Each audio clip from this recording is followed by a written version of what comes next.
حضرت سلیمان علیہ نبینا علیہ صلاۃ والسلام نے وہ جنات کو حکم دیا اور جنات کے ذریعے وہ تعمیر ہوئی. واقعی اتنے بڑے بڑے آج بھی مطلب یہ تاریخی اثاثہ ہے.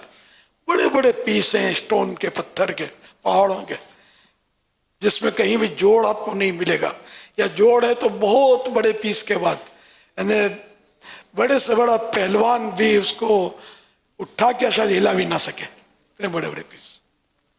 نبی کا معجزہ ہے کہ انہوں نے جنات سے کام لیا، ہم تو نہیں لے سکتے ظاہر. یہ مسجد اقصی تاریخی مسجد ہے، بڑی فضیلت والی مسجد ہے. یہ کعبہ معظمہ یعنی کعبہ شریف کی بنیاد ڈالنے کے 40 سال بعد حضرت سیدنا آدم علیہ نبینا علیہ الصلوۃ والسلام یا ان کی اولاد میں سے کسی نے مسجد اقصی کی بنیاد ڈالی.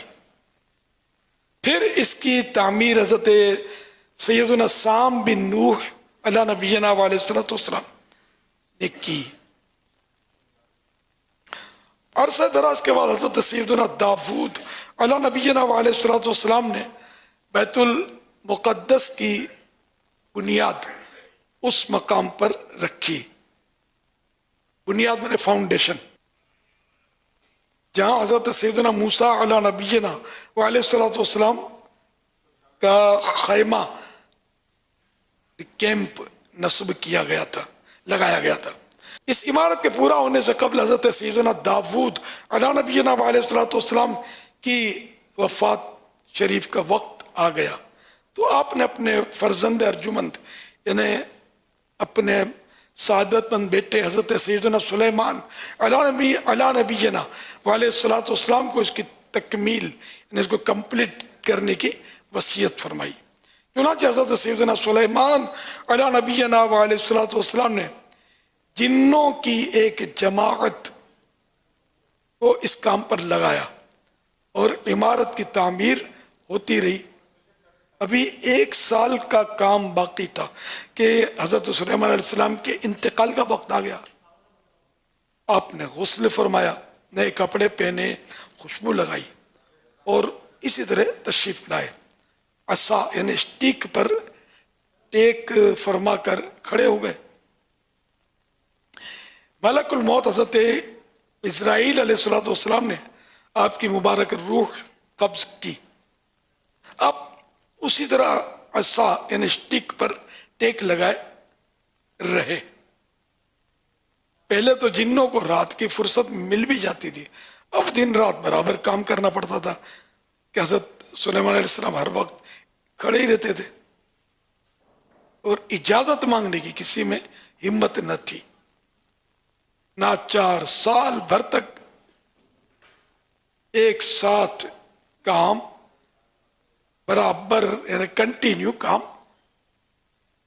کیا گیا. حضرت سلیمان علیہ السلام جب کام پورا ہو گیا تو اب وہ عصا جو تھی، عصا کو دیمک نے اپنا کام کیا اور حضرت سلیمان علیہ السلام زمین پر تشریف لے آئے.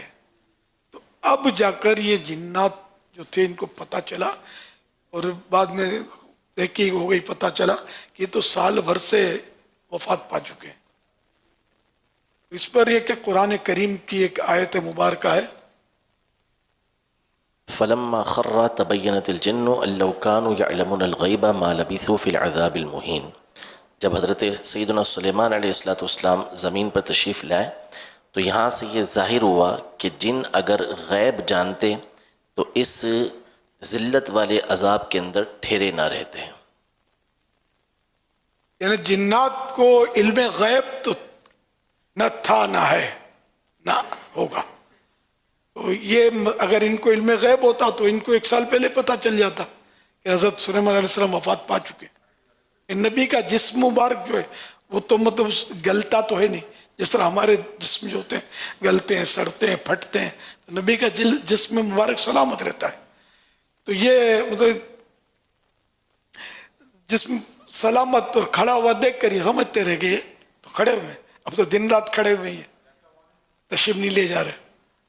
تو یوں مطلب ہے کہ جنات کو پتہ نہیں چلا، اور ان کو غائب ہوتا تو یہ 1 سال تک اتنی رات دن کی مشقت اور محنت میں نہ پڑتے.